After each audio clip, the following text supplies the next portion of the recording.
Hi, I'm Joe Biankowski. Welcome to the Editor Tech Showcase. We have a lot to go over, so let's get started. First, I'm going to talk about some exciting performance improvements in the live editor. These improvements mostly impact code in tight for loops. So a simple while loop like this used to take as long as 6 minutes, but now can run in under 0.2 seconds. This is the same performance you'd expect in the command window or in the traditional editor.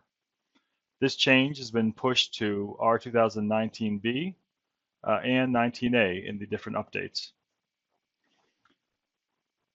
The next thing I'd like to show you is a script like this. This is an example of the van der Waals equation of state. In this script, you see a couple variable assignments, gas, the variable t, and p. And you see these comments that tell the user of this script what are some valid values for these variables.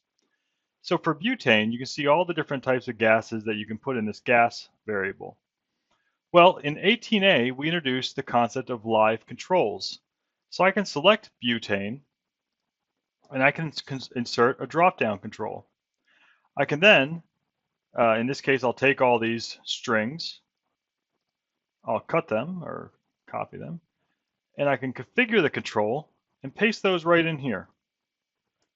So rather than have them in the script cluttering up the comments, now they can be more expressive as a drop-down.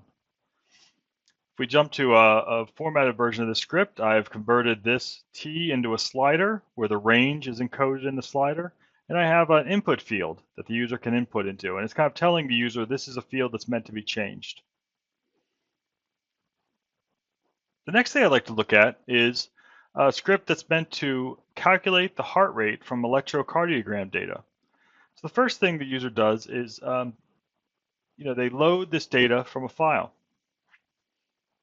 But to do this, we need to do a whole bunch of different steps. We need to remove trends from the data, and to do that, we can use these new feature called Live Editor Tasks. These are available from the tool strip in this task dropdown. You can see how many are already in the system. We're adding more all the time.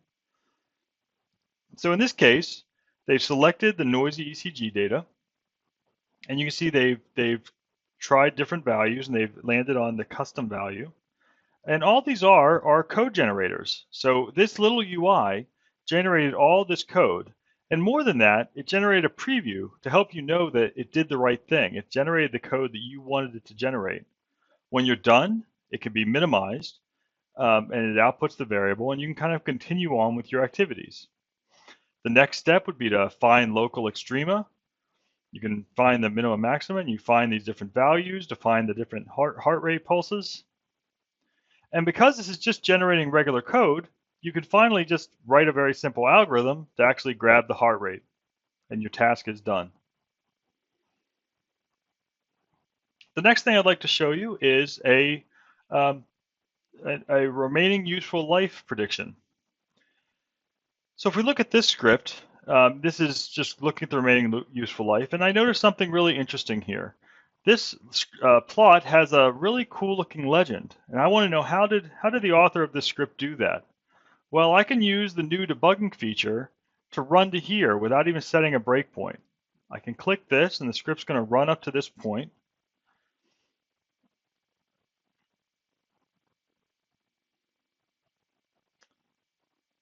And now I can use the contextual step in feature to step directly into the plot trajectories function. Now, once I'm in this file, I can see that in the comments and in the code, those variables show up just like you'd expect.